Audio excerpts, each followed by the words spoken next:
Hey, y'all, it's Rick here with Uncommon Communion, recording on, almost Monday morning, 5 minutes to midnight. And I really did want to have a written one for Monday. I think you're hearing a similar story here. That said, I did have an important phone call this evening that pushed me back. And I honestly do think that what I want to share this morning, as you receive this Monday morning, I think it is better in words.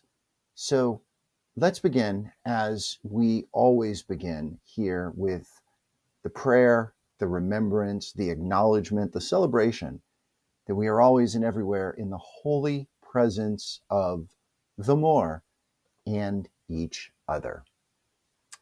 So the phone call that put me back later was a good one. I don't know if you remember, I think I mentioned this a couple of months ago now, 2.5 or so months ago, that my parents, they are 85 years old. My dad, 83 years old. My mom, they live out in California. I live in Ohio. And 2.5 months ago, my mom, whose mobility was already difficult, broke her leg. And fortunately, she did not need surgery. She was able to be in the hospital for only about a week or so because her situation was pretty stable. And after that, my dad was able to get her into a long-term rehabilitation facility. So one of those centers where they're really rehabilitating someone after an injury or an accident or something like that. And at first, things were really tough. I honestly did not know if she was going to make it out of there because of anxiety and depression and just having her world turned upside down. But you know what? 70 some days later, tomorrow, she gets to go home. Now, personally, I think the home she's going back to, it's a multi-level home. It's going to be difficult. But she and my dad have lived there for 40 years now, almost exactly, just beyond 40 years. And this is their home and they haven't made plans to do what people of their age do. And that's hard to watch. That's hard, especially being away from that at a distance. And I'm excited that she's going to get to go home. And it was wonderful to talk to them tonight. She is sounding good. She has really built her mobility back. And I am praying for them as what a joy, what an ability to be able to do that. It ends a difficult day that also was a very good day. Today was, again, one of those days that have become very common during this era for me. And by that, I mean the T-Rump era. We're not even 9 months into, and it feels like much, much longer. And the dichotomy, again, was great. Sunday was the feast day of St. Matthew the Evangelist. And the Episcopal Church where I worship is St. Matthew's Church. And today, because it was our patron's feast day, we had a harvest festival, a lovely celebration that was just a really nice time to gather after liturgy, to have a meal that one of the parishioners, one of the congregants prepared, and everybody brought something. I was particularly moved for a couple of reasons. One is that my youngest daughter attended and was able to talk to folks, and I know just felt very, very welcomed by a church family and a family that knows her and supports her. I haven't been going there long.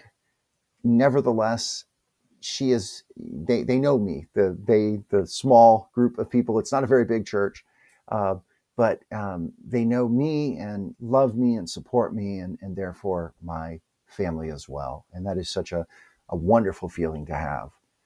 The second thing was the church that St. Matthew's Church, which we call Pray, Think, Love Church, doesn't have a sanctuary. I may have mentioned this before. And we have a house, an actual house. We've expanded it a bit. And the room that you'll see in the photos, and I'm including some photos here, as well as a video, little video. The room that you'll see is in the house. And in this house, there's office space that the church uses, but also that we rent to local nonprofits. And one of the ones that we share our space with, our house with, is a group called Love Boldly. And it is for LGBTQ plus Christians.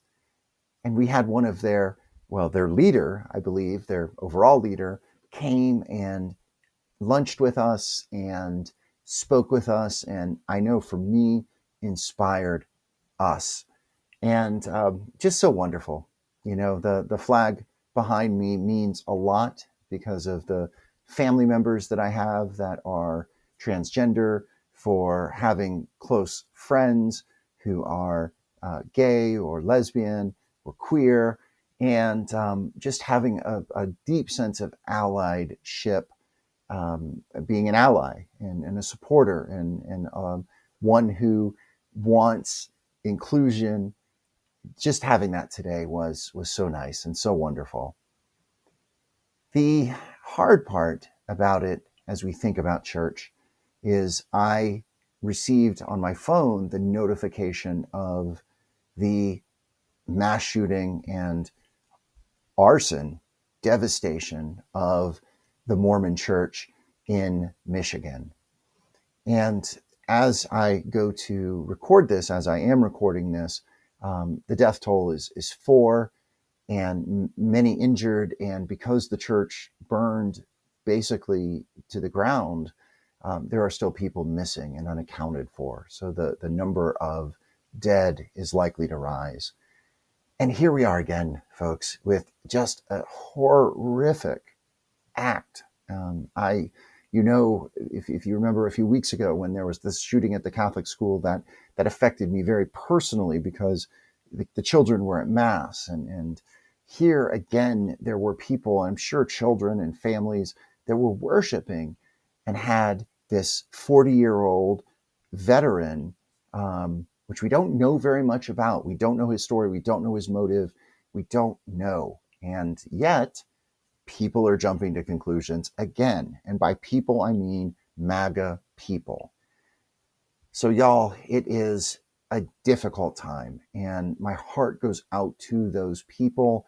There is a growing sense of anger that I have because of gun violence and the mental health crisis, and how, folks, especially MAGA folks, particularly MAGA folks, are wanting to have this narrative of danger and fear and crime and liberals and all of this, because they want to distract from what they are doing, which is about to shut the government down, which is gathering military leaders for who the hell knows why, and also covering up the Epstein files, which, again, y'all, more than anything else, we need to push for that. We need to work for that, calling representatives, supporting the representatives that are moving this bill and this vote along. And as always, y'all, just pray and work for a change in this country, so that guns are not as easily had, so that people who are mentally ill, who are dangerous, who are hurting, are helped. And we're not there yet. And again and again and again. All right, y'all, I'm tired. It has been a day, and it is quite a week ahead. I know in the national arena, I mentioned a couple of the things this week, and there's likely going to be more. There always is during this era. So let's end with a prayer. And this is one that I read this morning This is from the Centering Prayer book that I have shared with you before. Actually, this one in particular is from the Meister Eckhart book. The Centering Prayer I will read at other times. But those are two of the three books that I read each morning as devotion. But this is from Meister Eckhart, and this great mystic says this: only in the all of the Spirit are we able to open ourselves to the one great work, which is to let go of everything, even love. So in our emptiness we might have room enough, possessing nothing, neither virtue nor vice, nor love itself, nor its absence, and so finding you. May we find God finding us each and every moment during this next day, this next week, this next month, and well beyond. Thank you all, as always, for listening. Please like this video. It helps others to be able to see this. Hope to be writing for Tuesday. And as always, y'all, blessing and good. Be bold. Be well.